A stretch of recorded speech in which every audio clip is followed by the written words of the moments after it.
Yeah, so we just finished mind specking this D-Max. It's a brand new car, so let's jump into it and check out what we've done.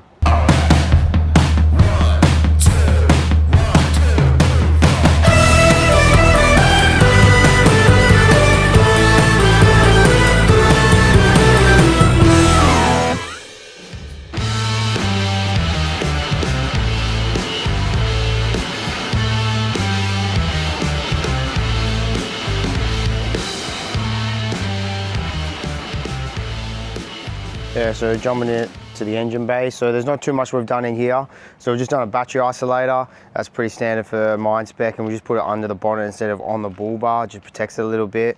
We just had to make up this little bracket, and then we just painted it white just to match the actual car. So that's just the battery isolator there for your main start battery. Then just on top of the start battery, we've just got our fuses. So it's just got a DC-DC in the back for the 200 amp lithium.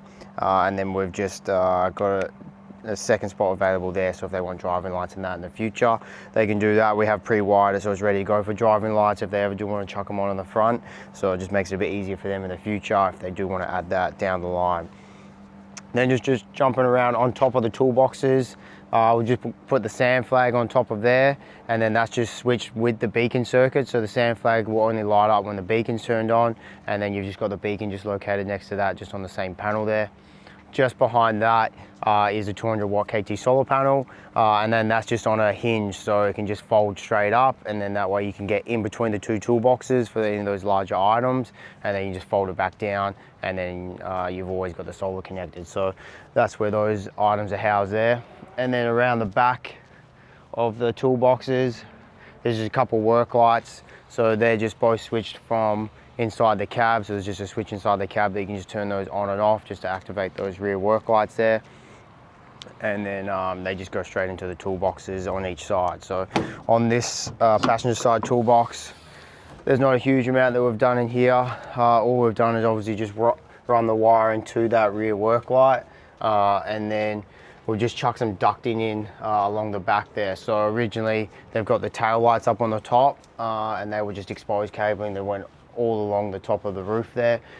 So we just went and put the ducting in to be able to hide that, and then also run our extra cabling along the top, and then same for down the bottom there. So it just tucks it away, you can't really see it, and it also gives it a little bit of extra protection for when you're throwing all your tools and that inside.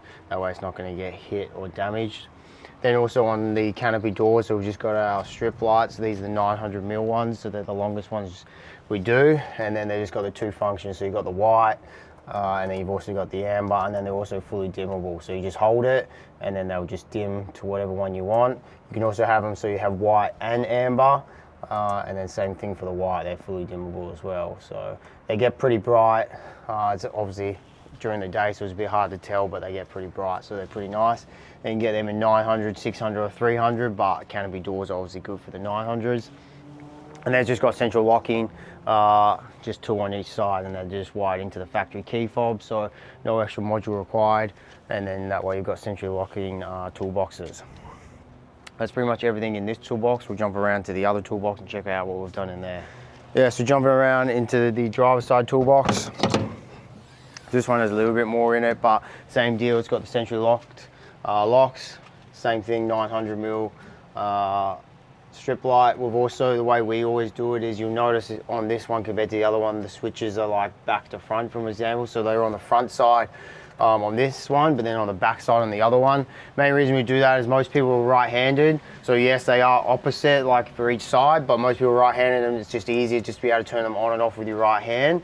So that's why we put them always on the right-hand side, compared to having them both say on the front side, and then you'll use your right hand on this side and left hand on that side. So that's just one thing we just decided to do.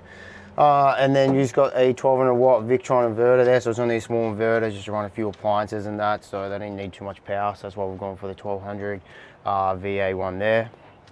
And then located underneath that is just a couple sockets. So you got a dual USB and a SIG socket there, just to be able to plug in.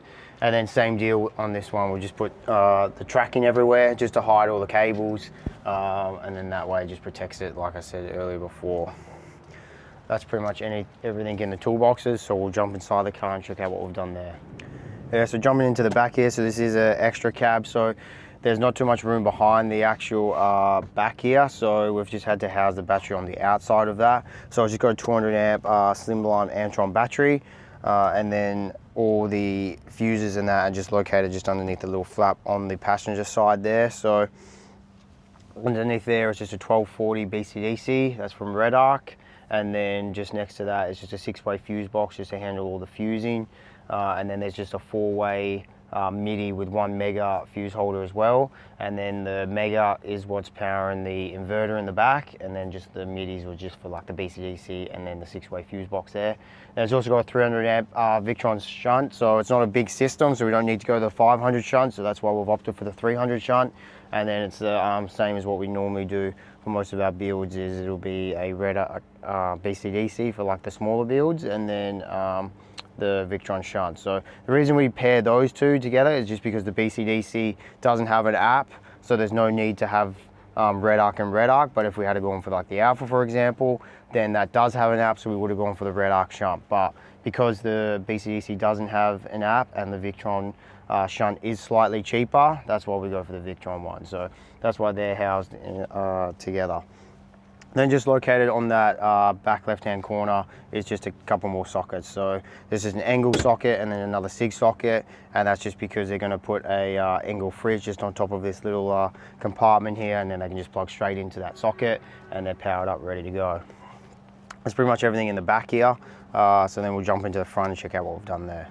So jumping into the front here, so it's just got the GME UHF, that's just in the center there.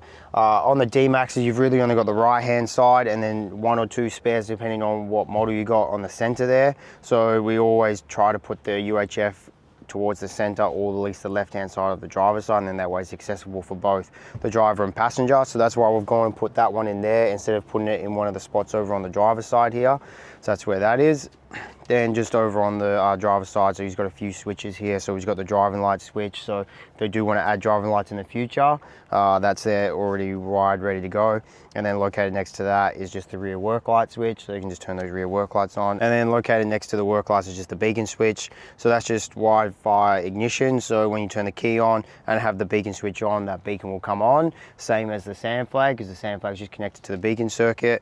And then it's also got a reverse buzzer, so the reverse buzzer will only work when the beacon circuit is on. So if you're around Perth or the city and you don't need to have the reverse buzzer working and also the beacon because you're not on mine sites, then every time you put it into reverse, the reverse buzzer won't come on. But when you are on site, you do need to have that beacon on, then also the reverse buzzer will work when you go into reverse. So it's just, instead of always having to have it on and get quite annoying, it's only going to be on when you actually do need it.